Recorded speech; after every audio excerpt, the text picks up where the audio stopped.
En matière de pollution, la Chine ne veut plus être la poubelle du monde. Il y a un an, elle a interdit l'importation de nombreux déchets. Quelles sont les conséquences de cette décision pour le reste de la planète? On va voir ça avec le président de la branche papier-carton de la FEDEREC, la Fédération professionnelle des entreprises du recyclage.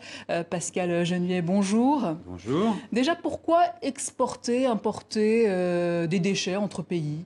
Parce que déjà, un point de vocabulaire, parce que votre mot était précis, pour vos téléspectateurs, il ne s'agit pas d'exporter des ordures.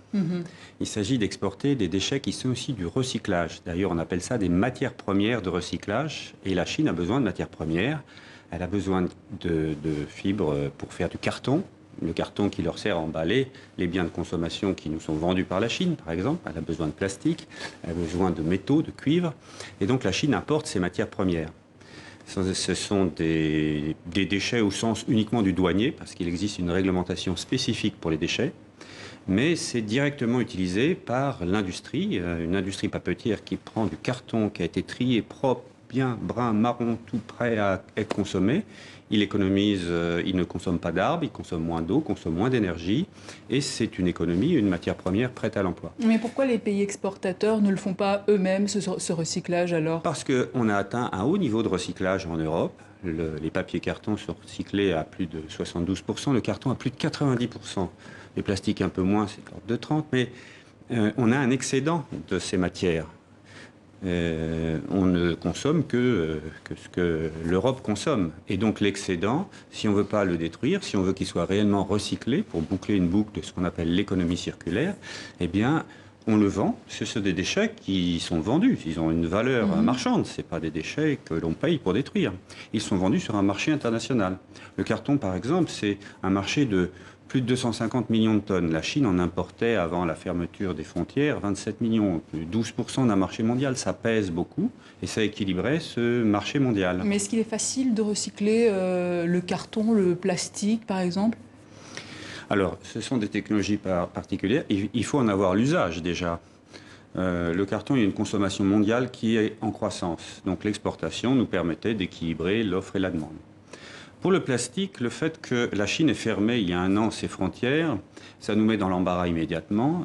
Vous avez parlé d'une crise, mais ça peut avoir un côté positif, car ça peut stimuler la création d'une industrie du recyclage en Europe. Nos industries sont innovantes, créatives, dynamiques, réagissent assez vite. On a des solutions techniques. Pour le plastique, ce qui va nous manquer, il manque deux choses. Il manque la consommation et il manque la prise en compte de l'économie de CO2 que l'on fait en recyclant du plastique. Le plastique vierge, c'est fait à partir de pétrole.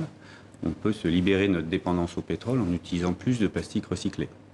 Mais c'est une demande qui doit venir de nous tous, de nos téléspectateurs, de nous. Chacun doit demander à ce que sa bouteille de shampoing soit faite en plastique recyclé. Et à ce moment-là, on augmentera la consommation et on n'aura plus ce problème de débouché. Aujourd'hui, on a un problème de débouché parce que l'industrie du plastique a du mal à utiliser du recyclé. Mais il n'y a pas que la Chine qui est entrée en fait, dans ce système de recyclage des matières premières. Dans les pays qui en apportent, oui. Non, beaucoup. On parle de la Chine, mais il y a pas de la Chine parce que la Chine, l'Asie du Sud-Est sans doute. C'est 1,5 milliard d'habitants, ils ont une consommation très forte et c'est l'usine du monde. Mais beaucoup de pays d'Asie du Sud-Est consomment également et aujourd'hui alimentent souvent la Chine en une matière première un peu transformée et souvent le sous-traitant de la Chine. Mais la Chine finalement, aujourd'hui en fermant ses frontières, elle refuse de recevoir des matières qui circulaient. Parce que le carton qu'on a en excédent aujourd'hui, c'est celui qu'on a renvoyé en Chine, qui est utilisé pour refaire du carton, pour nous vendre les biens de consommation. Quand vous achetez une télévision, un grille-pain, il arrive dans une boîte en carton, et le carton faisait l'objet d'une économie circulaire. Bon, cette économie est un peu perturbée, mais notre industrie est assez réactive, et on cherche, on trouve des solutions alternatives.